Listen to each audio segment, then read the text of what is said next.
It is July 2022 and Zoom has released a small, but in my eyes, a very significant update a few weeks ago, and nobody is talking about it.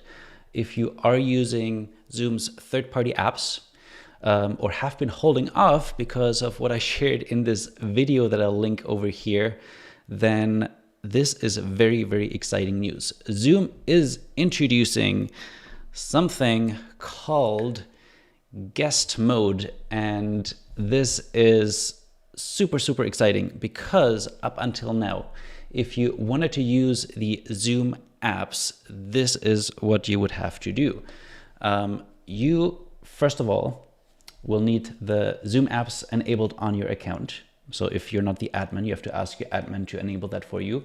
Second of all, you need to install each Zoom app that you're using. So in this case, you will go into the Zoom client, you select the app that you want to add, you click add, and then it will redirect you to the Zoom website in your browser where you have to log in with your credentials, accept a bunch of permissions, and only then you're able to actually use this in the Zoom client. So now you can use all of this. Actually, not all of them. You can use some Zoom apps without, or even when you're not signed in a Zoom account. And even if you don't install the specific Zoom app, which means this will make it so much easier for anybody who's hosting a Zoom meeting and wants all participants to be able to actually participate and engage with the app that they're using.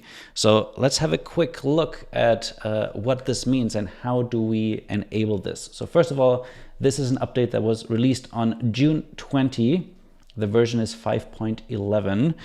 And this is where they introduced the guest mode, which basically means that participants can use Zoom apps without having to sign in, like I said earlier. And to me, that is something that is really exciting, and I'll walk you through the steps that you will need to take to enable this for your participants. So first of all, let me jump into my Zoom app over here. There we go.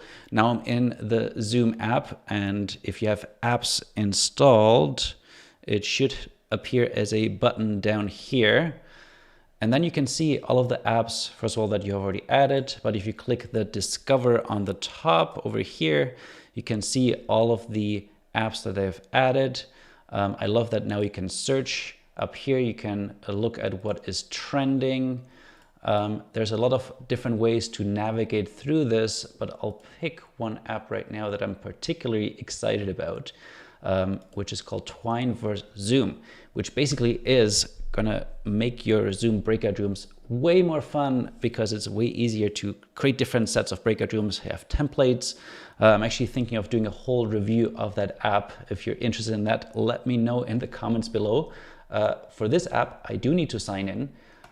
So let me jump over here. It's just gonna redirect me to the Zoom website. So let me just type in my password here real quick. Don't want you to see all of this. Sign in, and it will actually take me back directly to Zoom, where now I can use the new Twine for Zoom app to supercharge my breakout rooms. What I need to do for this to work for all of my participants is simply click this little airplane, like paper airplane button up here, which says invite users to use app. Once I click this, I can select all participants and then send out the invite. And this is actually what it looks like on the participants view. So jumping in over here, this is what the participants see. If they're not signed in, they will, when they open up the Zoom apps, actually get this prompt over here where they do need to sign in. But with the new guest mode, they actually don't have to sign in. They will just get this little pop-up over here that tells them, hey, the host is inviting you to use a Zoom app. all you need to do is click this open button, and voila, magically, they have now added the Twine app to the side. And it does say on the top here that you are, hold on, I need to point with this finger better, that you are in guest mode, which means you can use the app, the basic functionality, but there's still some things that won't fully work. But to me, this is a big step in the right direction of allowing participants to use apps without having to go through all of these different hoops to even get started. Now, there are a few things that you want to keep in mind just when it comes to using the Zoom apps in general, and specifically with this guest mode. Let's actually go through those step by step. First of all, the Zoom apps still only work on desktop. So if people are joining via the browser, or if they're joining on a mobile device, a phone or a tablet, they won't be able to access the Zoom apps. So number one, you do want to make sure that everybody's on a desktop to fully participate in that. Just a little side note, Twine for Zoom, they have figured out a little workaround where people on those devices could still participate, but it requires a bit of additional manual work from the host or co-host to get that set up. So I'll talk about that when I do the video about that specific app. Number two, admins of the Zoom account still need to enable Zoom apps for users. So if you're working with an organization and they don't have access to the admin settings and Zoom apps have not been enabled on their account, they're still not going to be able to participate. So they do need to contact their admin for this one-time enabling of the Zoom app in the settings. And then as I shared earlier, the guest mode has a little bit of a limited functionality for apps. Not everything will work, but the few apps that have guest mode enabled already, I think are at a point where like I'm willing to try this out with my participants, where before I was not. Sorry, my Siri just turned on. How do I turn you back off? I'm sorry. Yes, I'm sorry too. This is the magic of doing it live. And the last thing is, actually the two last things. Number one, not all apps have guest mode enabled yet. So there's only a few that have it enabled, and they need to decide themselves if guest mode is something that is enough for them to roll it out to their users. And lastly, if a user is signed in on the desktop app, let's say you're working with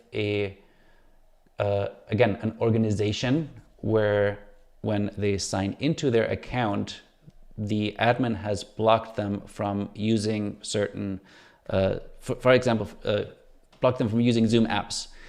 There's a little workaround where if they log out of the Zoom client completely and just enter as a guest, they'll be able to still access guest mode and use all of the Zoom apps that the host wants to use. So that's a little workaround that hopefully will be helpful, and even better, will not be necessary in a little bit. But this is the update that I needed to share, because I'm now personally very excited to start using and playing around with different Zoom apps again. In the beginning, it was just way too complicated for my participants to even get started. So now I feel like it's ready, and I can't wait which apps you are going to use. So I'm actually very curious for you to share in the chat, what is the Zoom app that you're most excited about? I might be doing some more reviews on different Zoom apps in the very near future, so let me know in the comments below. And if you like this video and want more tips on how to use Zoom and other tech to create more engaging and connected virtual experiences, make sure you're subscribed, and hopefully I'll see you again soon.